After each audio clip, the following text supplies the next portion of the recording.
Part 4. After a brief hesitation, I pulled the curtain back again. There were no lights on in the neighbor's house, and there was also no one outside from what I could see. I pulled the curtains back a little further and saw a handprint in the top corner of the window pane. It's worth noting that our house is on a raised foundation, and that particular window is very tall. So even though the window is on the first floor, the man outside would have needed an insane vertical to get his hand up there. I pulled out my phone and dialed 911. As I explained the situation to them, I quickly walked around the house to see if I could catch a glimpse of the man. My last stop was my bedroom.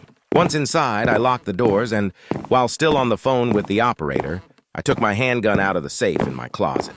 My heart was beating out of my damn chest, but I knew I had to stay calm. Even more so when I saw that Alicia was awake and looking out of the tent at me. I reassured her in as few words as I could, whispering that we were okay, but we had to stay very quiet.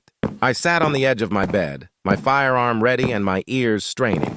My kid's tent was in the corner, and to the left of the tent, in the middle of the wall and directly across from where I sat, was a window. After what felt like an eternity, I saw something.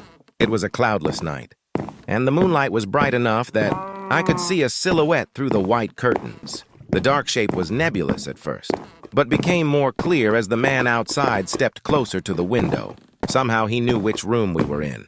The silhouette didn't move for several minutes, and I remember being thankful that, from the angle at which she sat, Alicia couldn't see it. Then, something happened that I couldn't entirely wrap my head around.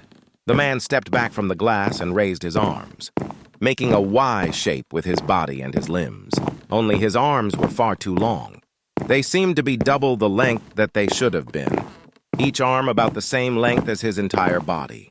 I thought at first that he was holding something, maybe two pipes that just appeared to be an extension of his limbs, but I could clearly see two hands at the ends of the extremities.